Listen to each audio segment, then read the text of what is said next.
Hello friends, बयखौबो गोदान update YouTube चैनलाव फिन बरायफिनबाय गोदान भिडिअनि गेजेरजों आं दिनै नोंथांमोननो मोनसे गोनां भिडिअ लाबोदों। नोंथांमोना भिडिअखौ फारसेनिफ्राय नायबानो जाबाय। भिडिअआ मानि सायाव जागोन नोंथांमोना थाम्बनेल एबा टाइटेलाव नायनानै एसेब्लाबो हमनानै मोनखादों जानो हागौ दिनै भिडिअआ मानि सायाव जागोन। आं दिनै नोंथांमोननो खोन्थागोन जोङो एयारटेल पेमेन्ट बेंकखौ जोङो न'आव थानानै बेंक ब्रान्चआव थाङालासिनो जोङो माबोरै खुलिनो हायो गावबागावनि मबाइल बा कम्पिउटारजों। नोंथांमोनाबो खुलिनो हागोन गावबागावनि मबाइलजोंनो नोंथांमोना न'आव थानानै इजि प्रसेसै। आं नोंथांमोननो नैबे भिडिअनि गेजेरजों फारसेनिफ्राय नोंथांमोननो खोन्थानो नाजागोन। नोंथांमोना भिडिअखौ फारसेनिफ्राय नायबानो जाबाय आरो आं बेयावनो फिसा रिक्वेस्ट खालामो जायफ्रा गोदान आपडेट यूट्यूब चैनलाव दिनैसो फार्स्ट टाइम नोंथांमोना चैनलखौ नायदों भिजिट खालामदों अन्नानै नोंथांमोना चैनलखौ साबस्क्राइब खालामनानै होबानो जाबाय। बेफोरबायदि गोदान नोंथांमोना भिडिअ मोनबाय थानो हागोन गोदान आपडेट यूट्यूब चैनलनि गेजेरजों माखासे टेक्न'लजिनि भिडिअफोर नोंथांमोना गोदान आपडेटफोरबो मोननो हागोन गोदान आपडेट यूट्यूब चैनलनि गेजेरजों। आरो नोंथांमोना माबाफोर बुजिनो दङब्ला नोंथांमोना कमेन्ट बक्सआव कमेन्ट खालामनानै सोंहरनो हागोन अब्लानो आं नोंथांमोननो रिप्लाइ खालामनानै हरगोन। बिनिफ्राय आं नोंथांमोना आरो फिसा रिक्वेस्ट मोनसे खालामबावो जायफ्रा दासिमबो फेसबुक पेजआव नोंथांमोना फल' खालामाखै नोंथांमोना फेसबुक पेजखौबो नोंथांमोना डिसक्रिप्शनाव नोंथांमोना नुगोन लिंकखौ नोंथांमोना थांनानै फल' खालामबानो जाबाय गोदान आपडेट फेसबुक पेजखौ। बे फेसबुक पेजआव आं सिगांग्रो हगारो नोंथांमोना सिगांग्रो नुग्रोनो मोनगोन फेसबुक पेजआव। नोंथांमोना थांनानै फल' खालामदो आरो नोंथांमोना जायफ्रा गोदान नोंथांमोना साबस्क्राइब खालामाखै चैनेलखौ साबस्क्राइब खालामनानै होबानो जाबाय। बेफोरबायदि गोदान नोंथांमोना भिडिअ मोनबाय थानो हागोन। अब्ला आं भिडिअखौ जागायलांसै नोंथांमोना भिडिअखौ फारसेनिफ्राय नायबानो जाबाय। जायफ्रा एयारटेल पेमेन्ट बेंकखौ खुलिनो गोसो नोंथांमोना इजि प्रसेसै नोंथांमोना न'आव थानानै 5 मिनिटनि गेजेराव नोंथांमोना एकाउन्ट नाम्बार कास्टमार आइडि गासैखौबो मोननो हागोन। नोंथांमोना नैबे भिडिअखौ नायबानो जाबाय बिनिफ्राय नोंथांमोनाबो खुलिना लाबानो जाबाय। अब्ला भिडिअखौ जागायनोसै नोंथांमोना नायलांबाय थादो भिडिअखौ फारसेनिफ्राय। फार्स्टआवनो नोंथांमोना मोनसे एप्स लानांगोन जायफ्रा एयारटेल पेमेन्ट बेंकखौ खुलिनो गोसो नोंथांमोना मोनसे एप्स लाबानो जाबाय। बे एप्सखौ नोंथांमोना प्ले स्ट'राव मोनगोन। प्ले स्ट'र एप्सआ बयनावबो थायो दै जायफोरना मबाइला गिदिर नेट सालायजायो नोंथांमोननि मबाइलावनो प्ले स्ट'र एपआ थायो नोंथांमोना बेखौ अपेन खालामबानो जाबाय। अब्ला आं अपेन खालामसै नोंथांमोना भिडिअखौ नायलांबाय थादो। बिनि पेजआ बेफोरबायदि गेवगोन नोंथांमोना बेयाव सार्च खालामनांगोन। नोंथांमोना सार्च खालामबानो जाबाय एयारटेल पेमेन्ट होननानै बिनिफ्राय बेफोरबायदि फैगोन। नोंथांमोना सार्च खालामदो एयारटेल पेमेन्ट बेंक होननानै नोंथांमोना सार्च खालामबाथाय बेफोरबायदि फैगोन बेखौ नायबानो जाबाय। Airtel thanks recharge and UPI बेखौ नोंथांमोना इनस्टल खालामबानो जाबाय। बिनिफ्राय आं इनस्टल खालामखानाय सिगाङावनो बिनिफ्राय आङो नोंथांमोननो खोन्थानि अपेन खालामसै नोंथांमोनाबो अपेन खालामबानो जाबाय इनस्टल खालामनानै।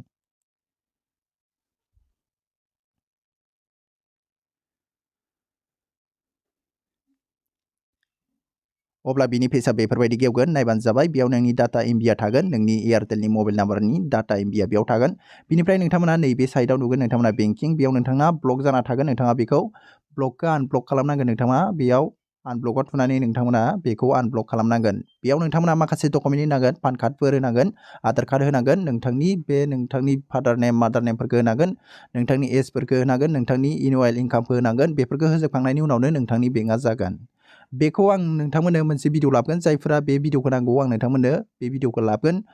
दा खुलिखांबाय आङो बेखौ एयारटेल पेमेन्ट बेंकखौ बिनिफ्राय आं बेखौ अपेन खालामगोन। नोंथांमोना लास्टसिबांहाय लास्टआव आं नोंथांमोननो माखासे गोनां डकुमेन्टफोरखौ मा नांगौ बेखौ आं नोंथांमोननो शेयार खालामगोन। अब्ला आं बेयाव अपेन खालामसै। बिनिफ्राय बिनि पेजआ बेफोरबायदि गेवगोन बेयाव नायबानो जाबाय इउआर बेलेन्स इज ल' बेयाव नोंथांमोना थुनानै होबानो जाबाय। बेयाव नोंथांमोना गाहायाव नुदों एड मानि बेयाव नोंथांमोना थुनाङा बेयाव नोंथांमोना थुबानो जाबाय इउआर बेलेन्स इज ल'आव नोंथांमोना थुनानै होबानो जाबाय। बिनिफ्राय बिनि पेजआ बेफोरबायदि गेवगोन नायबानो जाबाय आंनि एटिएम कार्डआ जाबाय। बेखौ 5 मिनिटनि गेजेरावनो हायो नोंथांमोना बे केवाइसिखौ होबानो जाबाय। आं दहाय नोंथांमोना एसे खोन्थालांदोंमोन बेयाव नोंथांनि डकुमेन्ट लायो बेफोरखौ होबानो जाबाय। नोंथांमोना जेबो डकुमेन्ट आपल'ड खालामनाङा नोंथाङा मेल फिमेल नोंथांनि नेमफोरखौ नोंथांनि फादार नेम बेफोरखौ गासैखौबो होजोबबानो बियो अपेन जागोन। बिनिफ्राय नोंना एटिएम कार्डआबो जानानै फैगोन। बिनिफ्राय गाहायाव नायबानो जाबाय। दा बेयाव नायबानो जाबाय वालेट बेलेन्स बेयाव आंना 00 बेयाव आं एड मानि आङो फनपे गुगल पेजोंबो आं बेयाव फैसाखौ वालेटआव लाबोनो हायो। बिनिफ्राय दा नोंथांमोना गाहायाव नायदो आं गाहायाव खोन्थानि स्क्रल डाउन खालामनि बेयाव नायबानो जाबाय। बेयाव नोंथांमोना नुगोन ट्रान्जेक्शन हिस्टरि बेयाव नोंथांनि जेसेबां मानसिफोरनाव फैसा सोदों बेलेन्स सोदों रिचार्ज सोदों नोंथांमोनाव बेयाव हिस्टरि जानानै थागोन। नोंथांमोना बेयाव नायोब्ला नोंथांमोना नुगोन। बिनिफ्राय गाहायाव नायबानो जाबाय एकाउन्ट सेटिं बेयाव नोंथांमोना खनसे थुदो अब्ला आं थुनानै आं नोंथांमोननो एसे खोन्थानि।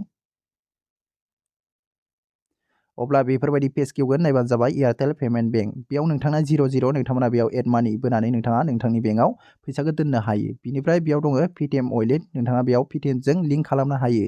बिनिफ्राय एमाजन वालेट नोंथांमोना एमाजनजोंबो नोंथांमोना बेयाव लिंक खालामनो हायो। बिनिफ्राय बेयाव नुगोन नोंसोरो सेभ कार्ड बेयाव नोंथांमोना नोंथांनि कार्डखौ नुनो मोनगोन नोंथांनि एटिएम कार्डखौ। बिनिफ्राय आङो दा बेक थांना खोन्थानि बेयाव नायबानो जाबाय बेयाव दङ माइ डिटेल्स बेयाव नोंथांमोना गासैबो नोंथांनि एकाउन्ट नाम्बारफोरखौ नुनो मोनगोन। अब्ला आङो बेखौ अपेन खालामनायाव माखासे पिन होनांगौ जायो एम पिन होनो जोङो बेखौ जों फन पे गुगल पे बाहायबा जोंहा एम पिन थायो बे एम पिनखौ थुनाय लोगो लोगो जों गुबुनाव जोङो फैसाखौ सोनानै दोनहरनो हायो बेफोरबायदि मोनसे एम पिन थायो बेंकफ्राव बेफोर एम पिनखौ जोङो थुयोब्ला जोंना बेयाव स्क्रिन रेकर्ड जाया खोमसि नुगोन बिनि थाखाय नोंथांमोना दसे खोमसि नुनो हागौ बेयो पार्सनेल रावनोबो शेयार खालामजाया बेफोरखौ पार्सनेल जायो बेफोरो अब्ला आं बेयाव खनसे थुनोसै माइ डिटेल्सआव अब्ला बेयाव एम पिनखौ होनोसै आङो आंनिखौ थाबनो खोमसि नुदों नोंथांमोना दसे नेबानो जाबाय अब्ला बिनि पेजआ बेफोरबायदि गेवगोन बेयाव आंनि नाम थागोन पार्सनेल डिटेल्स बेयाव नायबानो जाबाय भेरिफाइ खालामाखै जिमेइलखौ बेयाव दङ एकाउन्ट टाइप वालेट एकाउन्ट बिनिफ्राय कास्टमार आइडिया बेयाव नुनो मोनगोन बिनिफ्राय आइएफसि क'डा एयारटेल पेमेन्ट बेंकनि आइएफसि क'डा बेयाव थागोन बिनिफ्राय बेयाव मबाइल नाम्बारा थागोन नोंनिया बिनिफ्राय एकाउन्ट नाम्बारा गाहायाव थागोन बिनिफ्राय बेयाव नायबानो जाबाय आं नोंथांमोननो खोन्थानि गाहायाव सेन्स एम पिन बेयाव नोंथाङा नोंथांनि एम पिनखौ नोंथाङा जाय मानसिनो फैसा सोहरो बे समाव पिन होयो बे पिनखौ नोंथाङा सोलायनो गोसोबा सोलायनो हागोन बिनिफ्राय फरजेन मारिनानै नोंथाङा बावदोंब्ला नोंथांमोना बे गाहायाव थुदो बिनिफ्राय गोदान पिन दोननानै नोंथांमोना सलायबाय थानो हागोन नोंथांनि एयारटेल पेमेन्ट बेंकखौ बेफोरबायदि खालामबानो जाबाय जायफ्रा खुलिनो गोसो आं नोंथांमोननो खोन्थाखाबाय अब्ला आङो बेखौ बेक खालामनोसै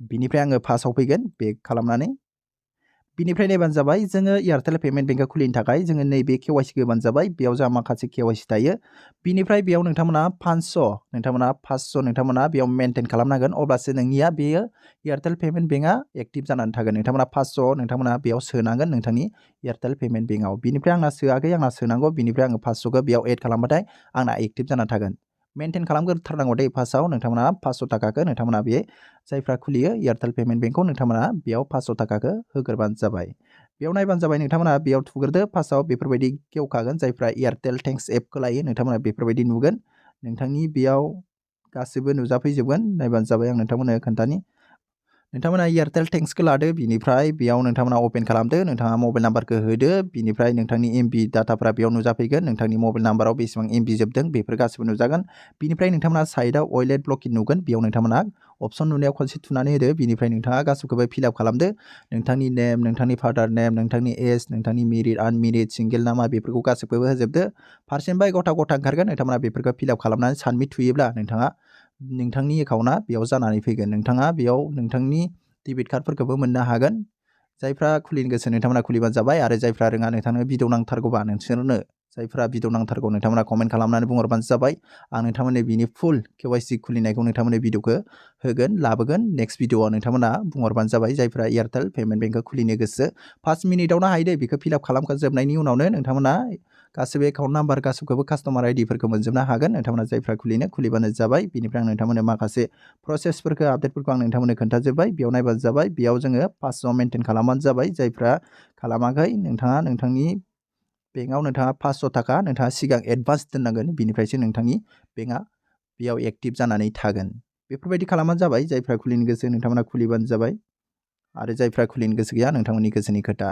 दाख्लैबावै आं मोनसे भिडिअ हगारदोंमोन आधार कार्डनि आपडेटनि गोबां मानसियानो बेयाव प्रसेसखौ रोङाखै बेयाव गोबां मानसियानो आंखौ बुंहरदों माने जोङो माबोरै फट'खौ 2 MB खालामगोन होननानै मोनसे भिडिअ होखादोंमोन सिगांनो बै भिडिअखौ नायोब्ला नोंथांमोना मोनथिगोन आं डिसक्रिपसनाव लिंक होगोन जायफ्रा 2 MB केबिनि फट'खौ बानायनो रोङा नोंथांमोना नायबानो जाबाय बै भिडिअखौ डिसक्रिपसनाव नोंथांमोना नायबानो जाबाय आं नोंथांमोननो लिंक होनानै दोनगोन अब्ला लोगोफोर दिनै भिडिअआ एसेनोसै जायफ्रा नोंथांमोना एयारटेल पेमेन्ट बेंकखौ खुलिनो गोसो नोंथांमोना आंनाव कमेन्ट खालामबानो जाबाय बिनिफ्राय आं नोंथांमोननो नेक्स्ट भिडिअ लाबोगोन बिनिफ्राय नोंथांमोना दा लाइक खालामनानै होलांदो बयबो बिनिफ्राय नोंथांमोना माबाफोर सोंहरनो दङब्ला नोंथांमोना सोंहरनो हागोन नोंथांमोना कमेन्ट खालामनानै अब्ला लोगोफोर दिनै भिडिअआ एसेनोसै जायफ्रा दासिमबो साबस्क्राइब खालामाखै नोंथांमोना साबस्क्राइब खालामनानै होदो बिनिफ्राय नोंथांमोना लाइक खालामदो जायफ्रा गोदान नोंथांमोना साबस्क्राइब खालामदो आरो माखासे नोंथांमोना माबाफोर मिथिनो दङब्ला नोंथांमोना चेनेल सिङाव भिडिअफोरखौ नायहैदो बिनिफ्राय नोंथांमोना माखासे मिथिफोरखौ मिथिना लाबानो जाबाय अके लोगोफोर अब्ला नेक्स्ट भिडिअआव नोंथांमोना थाब लोगो मोनफिनगोन जायफोरनो बे एयारटेल पेमेन्ट बेंकखौ खुलिनायनि भिडिअ नांगौ नोंथांमोना कमेन्ट खालामदो आरो जायफोरा रोंखाबाय नोंथांमोननि थाखाय जोबोर मोजांनि खोथा नोंथांमोना बेफोरबायदि खुलिबानो जाबाय आं एसेबाबो नोंथांमोननो इनफरमेसन होबाय गोदान आपडेट इउटुब चेनेलनि गेजेरजों अके लोगोफोर अब्ला बाय बाय नोंथांमोनखौ फुल भिडिअ नायनायनि थाखाय थेंक इउ बेफोरबायदिनो सापर्ट होबाय थाबानो जाबाय